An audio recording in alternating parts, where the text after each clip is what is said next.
सुप्रभातम। कक्षा द्वादश पहलवान की ढोलक। लेखक फणीश्वरनाथ रेणु। पाठ्य कहानी का जो परिचय है एक सारांश के रूप में मैं आपको बताने जा रहा हूँ। पहलवान की ढोलक फणीश्वरनाथ रेणु की प्रतिनिधि कहानियों में से एक है। यह कहानी मुख्य रूप से लुट्टन नाम के एक पहलवान की जिजीविषा और हिम्मत का वर्णन करती है। इसमें महामारी की भयावह स्थिति, गांव में हैजा और मलेरिया बुरी तरह से फैला हुआ था। रात का अंधकार और भयानक सन्नाटा, आकाश में तारे चमक रहे थे। इसके अतिरिक्त प्रकाश का नाम नहीं था, क्योंकि रात्रि अमावस्या की थी। जंगल में गीदड़ व उल्लुओं की डरावनी आवाज़ वातावरण की निस्तब्धता को यदा कदा भंग कर देती थी। झोपड़ियों में पड़े मरीज हरे राम हे भगवान की टेर लगा रहे थे। बच्चों के निर्बल कंठों से माँ माँ की चीत्कार के साथ रोने की आवाज़ें आ रही थीं। कुत्ते जाड़े के कारण राख की ढेरी पर शरीर को सिकोड़ करके पड़े थे। जब वे रोते थे तो वातावरण में दहशत फैल जाती थी। लुट्टन पहलवान की ढोलक। रात्रि के इस भयावह वातावरण में भी लुट्टन पहलवान की ढोलक निरंतर बजती रहती थी। दिन हो या रात, ढोलक की आवाज़ चटधा गिड़धा चटधा गिड़धा अर्थात आजा भिड़ जा, आजा बीच बीच में चटाक चटधा चटधा चटाक चटधा, यानी उठाकर पटक दे, उठाकर पटक दे, यह आवाज़ आ रही थी। यह आवाज़ मृतक जैसे गांव में संजीवनी शक्ति भरती थी। जिले भर के लोग लुट्टन पहलवान के नाम से परिचित थे। लुट्टन का बचपन। लुट्टन की शादी बचपन में ही हो गई थी। जब वह 9 वर्ष का था तब माता पिता की मृत्यु हो गई थी। अतः उनका लालन पालन उसकी सास ने किया। बचपन में वह गाय चराता, धारोष्ण दूध पीता और कसरत किया करता था। गांव वालों से सास को मिली तकलीफ़ों का बदला लेने की आकांक्षा ने उसे पहलवान बना दिया। अब वह कुश्ती लड़ने लगा था। श्याम नगर का दंगल। एक बार लुट्टन श्याम नगर में होने वाले कुश्ती के दंगल को देखने गया। दंगल में पंजाब से अपने गुरु पहलवान बादल सिंह के साथ चांद सिंह नाम का पहलवान भी आया था। उसने अपनी उम्र के सभी पहलवानों को पछाड़कर शेर के बच्चे की उपाधि प्राप्त की थी। चांद सिंह से भिड़ने को हिम्मत किसी पहलवान की न थी। वह अजीब किलकारी भरता हुआ अखाड़े में लंगोट घुमाकर अपने अपराजित होने की घोषणा करता था। श्यामनगर के राजा चांद सिंह को अपने दरबार में रखने की सोच ही रहे थे कि लुट्टन ने चांद सिंह को चुनौती दे दी। दर्शकों ने लुट्टन को पागल समझा। कुश्ती प्रारंभ होते ही चांद सिंह बाज की तरह उस पर टूट पड़ा। राजा साहब ने कुश्ती रुकवा करके लुट्टन को समझाया और कुश्ती से हटने को कहा, किंतु लुट्टन ने राजा से लड़ने की इजाज़त मांगी। लुट्टन को मैनेजर से लेकर के सिपाहियों तक ने समझाया, किंतु लुट्टन ने राजा से कहा, सरकार, यदि आपकी आज्ञा न मिली तो मैं पत्थर पर सिर मार करके मर जाऊंगा। भीड़ में अधीरता थी। पंजाबी पहलवानों का समूह लुट्टन को गाली दे रहा था। चांद सिंह खड़ा मुस्कुरा रहा था। कुछ लोग लुट्टन को लड़ने की अनुमति देना चाहते थे। विवश राजा साहब ने अनुमति दे दी। बाजे बजने लगे, किंतु लुट्टन का ढोलक भी अपनी धुन से बज रहा था।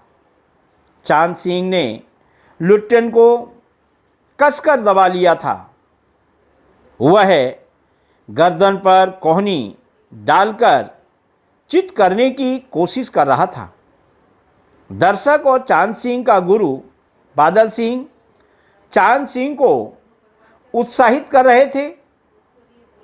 लुट्टन की आंखें बाहर निकल रही थीं, छाती फटने को हो रही थी। उसके साथ केवल ढोल की आवाज़ थी, जिसकी ताल पर वह अपनी शक्ति, हिम्मत व दांव पेच की परीक्षा ले रहा था।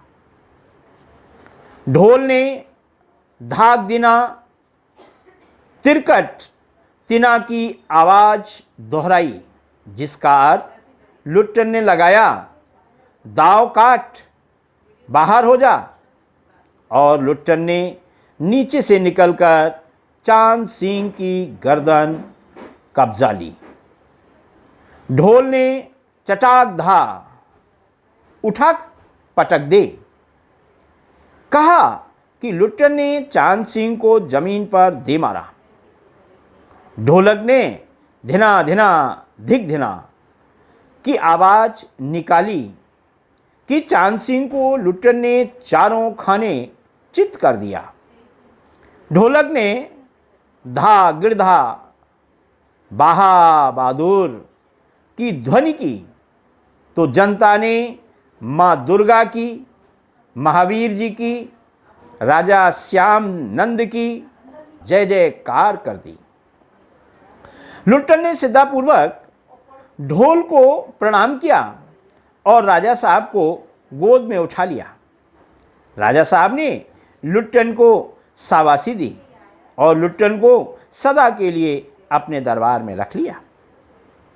पंजाबी पहलवान चांद सिंह के आंसू पहुंच रहे थे और दूसरी ओर राज पंडित व क्षत्रिय मैनेजर दबी जवान से उसकी नियुक्ति का विरोध कर रहे थे। उनका तर्क था कि लुट्टन क्षत्रिय नहीं है। राजा ने तर्कों को खारिज कर दिया और लुट्टन के लिए सारी व्यवस्था कर दी। लुट्टन ने भी कुछ ही दिनों में सभी पहलवानों को आसमान दिखा दिया, जिनमें काला खां नाम का प्रसिद्ध पहलवान भी था। राज दरबार में 15 वर्ष क्षेत्र के सभी पहलवान लुट्टन से हार चुके थे। अतः अब लुट्टन दर्शनीय जीव बन गया था।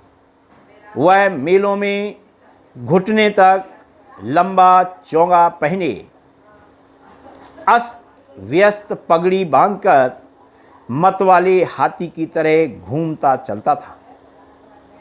हलवाई के आग्रह पर वह 2 से रसगुल्ले खा जाता था।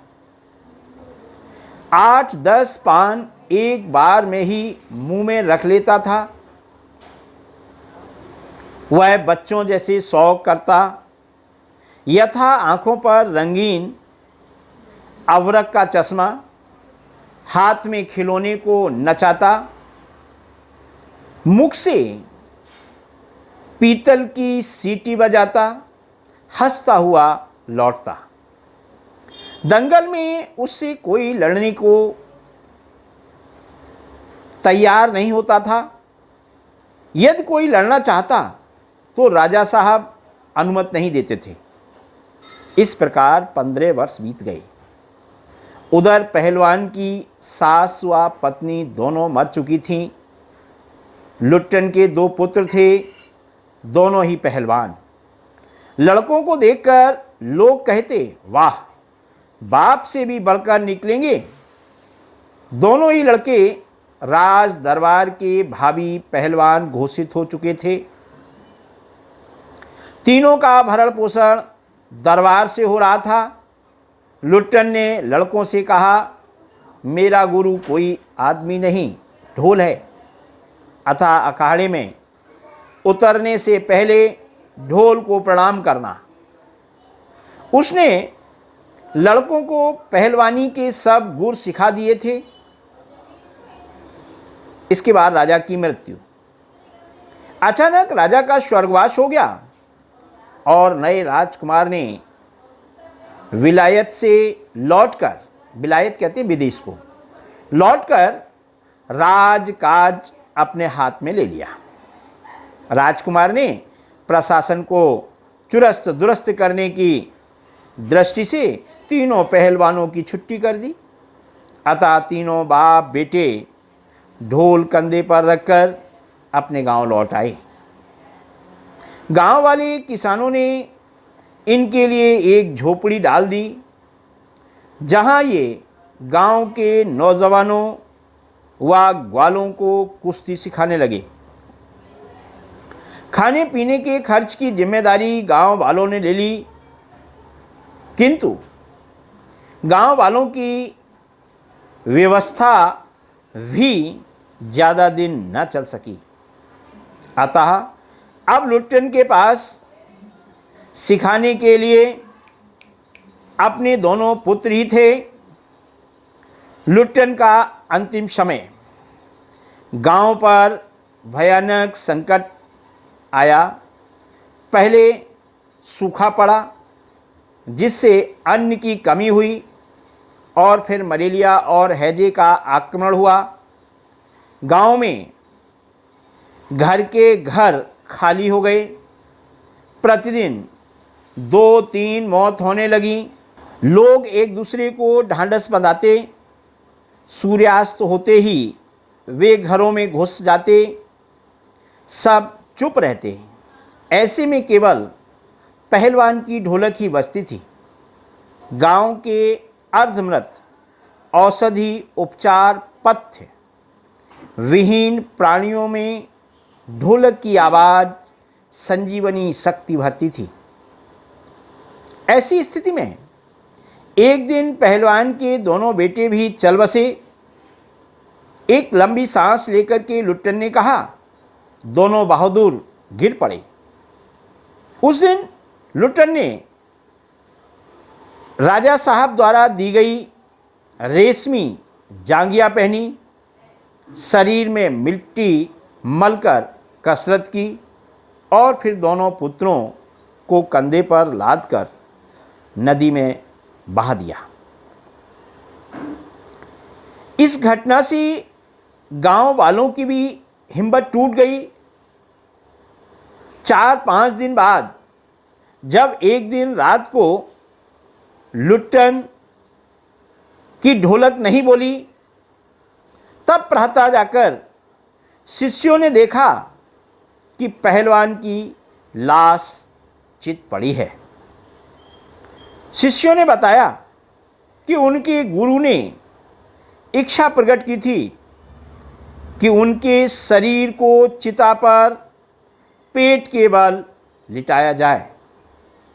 चित नहीं, उनकी चिता को आग देते समय ढोल अवश्य बजाया जाए।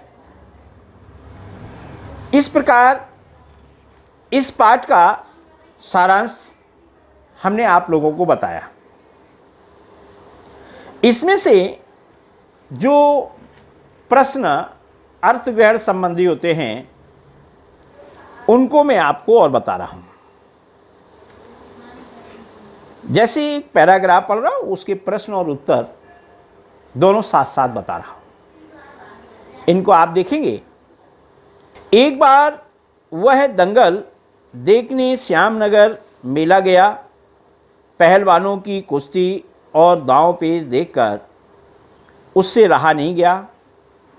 जवानी की मस्ती और ढोल की ललकारती हुई आवाज़ ने उसकी नसों में बिजली उत्पन्न कर दी। उसने बिना कुछ सोचे समझे दंगल में शेर के बच्चे को चुनौती दे दी। शेर के बच्चे का असल नाम था चांद सिंह। वह अपने गुरु पहलवान बादल सिंह के साथ पंजाब से पहल श्यामनगर मेले में आया था। सुंदर जवान, अंग प्रत्यंग से सुंदरता टपक पड़ती थी। 3 दिनों में ही पंजाबी और पठान पहलवानों के गिरोह के अपनी जोड़ी और उम्र के सभी पट्ठों को पछाड़कर उसने शेर के बच्चे की टाइटल प्राप्त कर ली थी। इसलिए वह दंगल के मैदान में लंगोट लगाकर एक अजीब किलकारी भरकर छोटी दुल्की लगाया करता था। देसी नौजवान पहलवान उससे लड़ने की कल्पना से भी घबराते थे। अपनी टाइटल को सत्य प्रमाणित करने के लिए ही चांद सिंह बीच बीच में दहाड़ता फिरता था। प्रश्न देखेंगे और इनके उत्तर साथ साथ में देखेंगे। पहला प्रश्न है, लुट्टन को किस चीज़ ने लड़ने के लिए प्रेरित किया? तो लुट्टन को पहलवानों की कुश्ती, दांव पेच व ढोल की ललकारती हुई आवाज़ ने लड़ने के लिए प्रेरित किया। दूसरा प्रश्न, बिजली उत्पन्न करने का आशय स्पष्ट कीजिए। लुट्टन के तन में किस कारण से बिजली कौंध गई? बिजली उत्पन्न करने का आशय है प्रबल जोश भरना। ढोल की आवाज़ सुनकर के लुट्टन की नसें उत्तेजित हो जाती थीं। उसके तन वदन में बिजली सी कौंध जाती थी। तीसरा प्रश्न, शेर का बच्चा किसे कहा गया है? तो शेर का बच्चा पंजाब के विजयी पहलवान की उपाधि थी। चांद सिंह नाम के पहलवान ने पंजाबी और पठान पहलवानों को पछाड़कर यह उपाधि प्राप्त की थी। एक प्रश्न और है, चौथा, शेर का बच्चा दंगल में किस प्रकार सबको चुनौती देता फिरता था? शेर का बच्चा अर्थात चांद सिंह अपने साथ कुश्ती लड़ने के लिए दंगल में हर किसी को चुनौती खुली देता फिरता था। वह स्वयं को शेर का बच्चा सिद्ध करने के लिए कभी किलकारी मारता था, कभी उछल कूद कर दुल्की मारता था। इस प्रकार से ये जो पाठ के प्रश्न पैराग्राफ से 3 आएंगे, ये 6 नंबर के होंगे। इसमें बहुविकल्पी भी हो सकते हैं। इसलिए आप लोगों को अपने पाठ को पढ़ना है और उसी के पाठ से संबंधित प्रश्नों के उत्तर लिखने हैं। कुछ अतिरिक्त प्रश्न, वैसे तो हम पीडीएफ में अतिरिक्त प्रश्न भेज रहे हैं, लेकिन फिर भी 1-2 अतिरिक्त प्रश्न हम आपको और बता दे रहे हैं इस वीडियो के माध्यम से। इसमें अतिरिक्त प्रश्न है, गांव में व्याप्त महामारी की भयावहता का वर्णन कीजिए। तो जाड़े की ऋतु में गांव में मलेरिया और हैजे का प्रकोप इतना भयानक था कि गांववासी भयभीत होकर के थर थर काँपते थे। रात्रि में गीदड़ों का क्रंदन व उल्लुओं की आवाज़ और डरा देती थी। कुत्ते भावी आशंका में रोने लगते थे। अनावृष्टि के कारण अन्न की कमी थी। निर्धनता में औषधि या पथ्य कहाँ मिलता था। अतः प्रतिदिन 2-3 लाशें उठने लगी थीं। गांव सूना लगता था। दिन में हाहाकार और रुदन का स्वर सुनाई देता था। रात्रि में तो सब अपनी अपनी झोपड़ियों में छिप जाते थे। मरे हुए लोगों को कफन नसीब नहीं था, अतः मुर्दों को नदी में बहा दिया जाता था।